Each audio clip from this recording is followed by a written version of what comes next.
ये है कि दिनेश शर्मा जी हैं, उन्होंने ये रिपोर्ट दर्ज करवाई थी कि उनके पिता पंडित राधेश्याम जी वो एक विवाह में अपना जो धार्मिक क्रियाकर्म है वो करवा करके वापस आ रहे थे।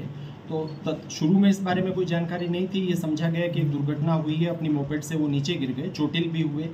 22 तारीख से लेकर 28 अप्रैल तक वो अस्पताल में भर्ती रहे, पहले अंता और उसके बाद में मैत्रेयी अस्पताल कोटा। किसी को शक नहीं था, ये समझा गया कि दुर्घटनावश ही उनकी मृत्यु हुई। उनकी पत्नी, मृतक की जो पत्नी थी, उनको इस बात का कुछ अंदेशा रहा, उनके घर में ये सुगबुगाहट रही कि इस तरह से वो नीचे नहीं गिर सकते।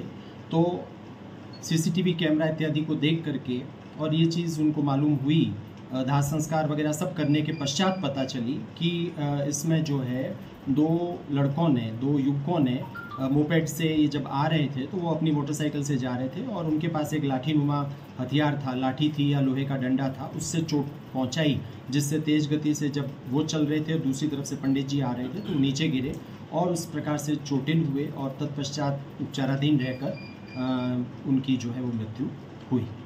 सर, ये लाठी की चोट जानबूझ के दी गई या मतलब अनहोनी के रूप में?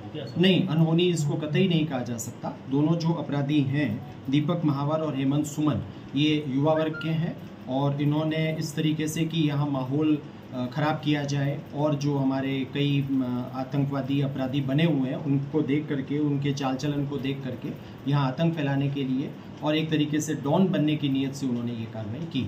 यद्यपि अब तक के अनुसंधान से हमारे जो आईओज़ हैं, इनको कोई इनके बीच में मनमुटाव या किसी किस्म का कोई वैर भाव नहीं देखने को मिला, लेकिन इंटेंशनली किया गया काम है। ये जानते बूझते कि इससे चोट कारित हो सकती है, उनकी मृत्यु भी हो सकती है, ये जानबूझ करके की गई। पुराने रिकॉर्ड क्या है सर इन लोगों? पुराना रिकॉर्ड, इनका कोई रिकॉर्ड ऐसा लंबा चौड़ा रिकॉर्ड नहीं है। कहीं कोई इन्होंने